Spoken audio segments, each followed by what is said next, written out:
What's going on, Chemical Guys family? And thanks so much for tuning in for today's Sunday Q&A fun day.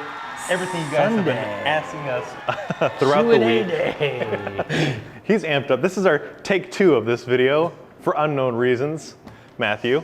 And we're just going to go through the questions that we've accumulated from last week's video as well as through the videos throughout the week. Yeah. And you guys have been asking tons of questions, which is great.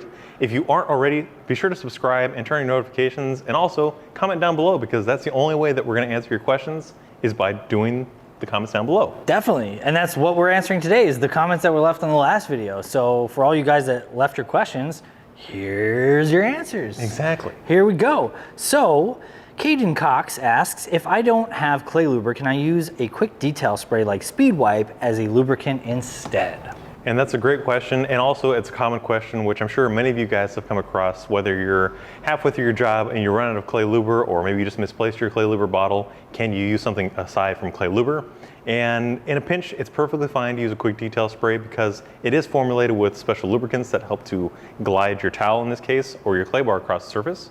And in a pinch, again, it's perfectly fine, but it doesn't have the nutrients that clay luber has to add the longevity to your clay bars and clay blocks. So it's important to use that as a temporary solution, but you should grab yourself some clay luber instead. Yeah, and especially with some of these have gloss enhancers and waxes and stuff in them too. So you really are better off, and it's less expensive too to go with the clay luber, which was, you know, what is intended to be used with the clay bar. So. Yep. And on that same note, I'm sure there's plenty of guys out there that are saying, oh, just use soapy water.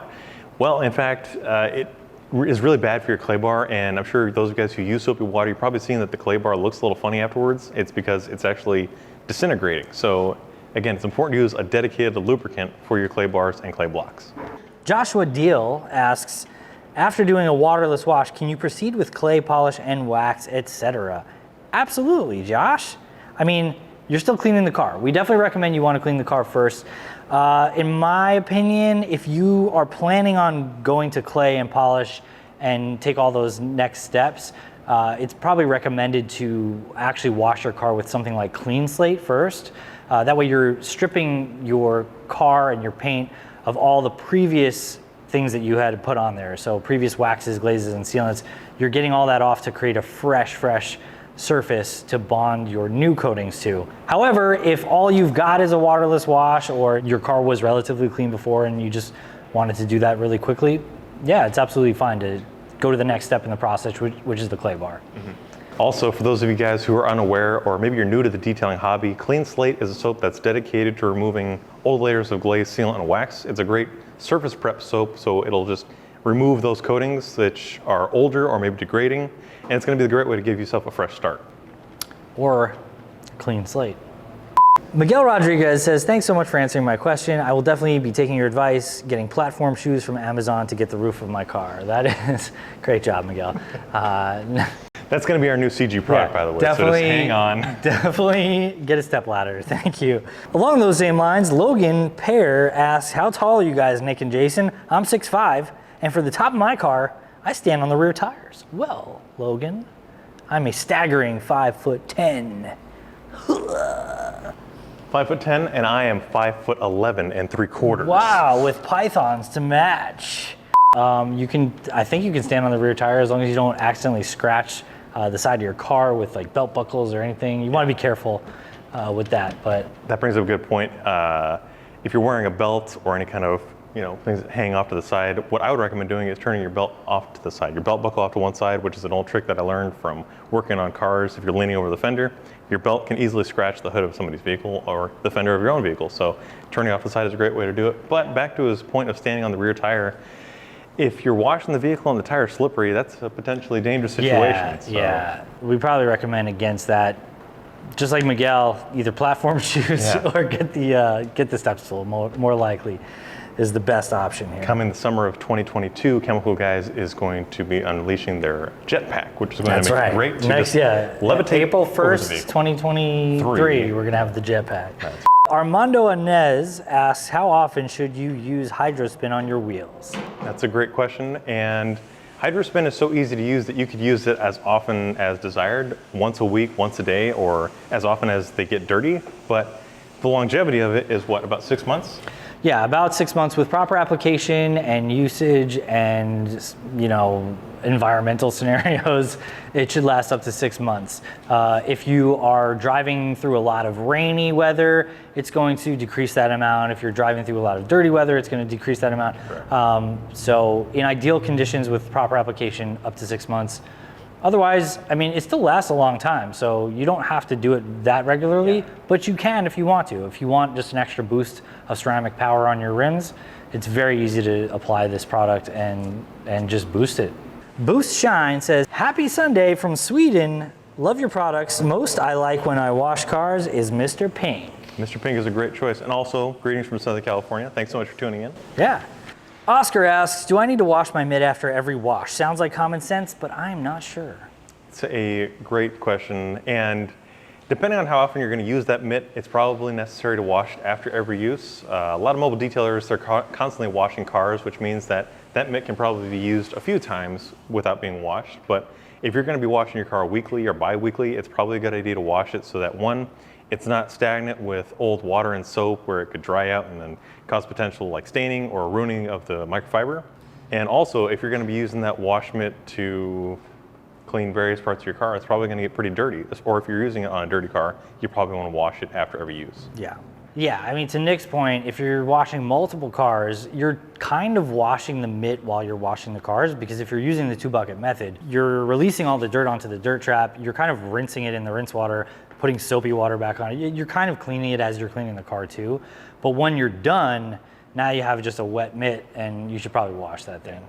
I thought you were going to get into some deep mythology for a second. Does a wash mitt really get dirty if you're constantly cleaning it? Yeah, like how do you clean soap?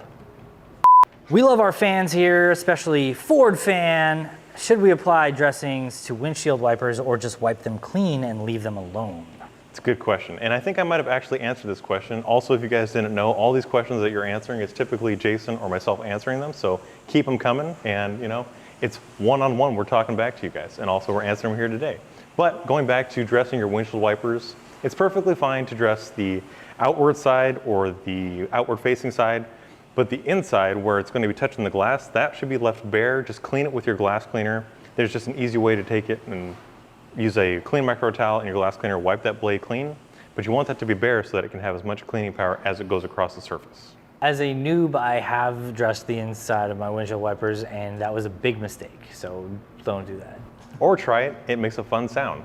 The lead con asks, can or should you wax right after a swirl mark removal polishing with a machine? The answer is yes, a definite yes, 110% yes. Yes, you just put in so much work.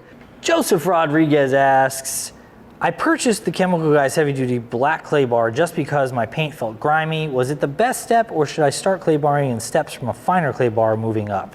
Right, and just like with our polishing steps, it's always best to start with the least aggressive approach. This way you're not working through every kind of compound and polish, but same thing with the clay bar.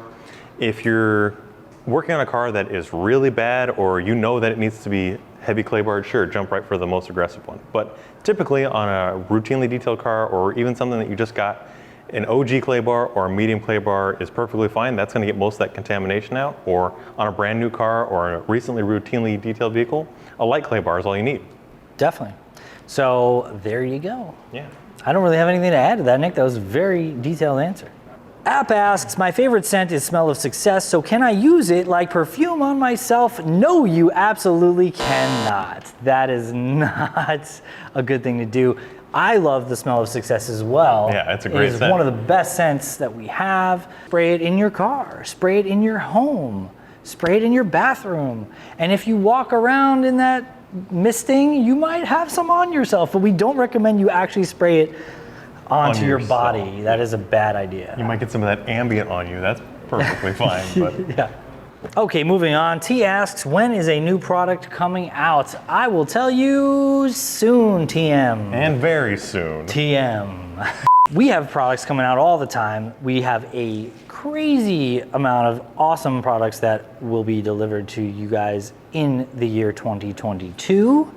However, I cannot disclose what they are. I just know that you would like them. It's classified. If you want to know when they're coming out, hit the subscribe button, hit the notification bell. You will be the first to know. Join our Instagram if you're not on the Instagram yet. We post a lot of sneak peeks and teasers and stuff on there sometimes. Follow us on all the channels and you will be the first to know when one of these things comes out. Exactly.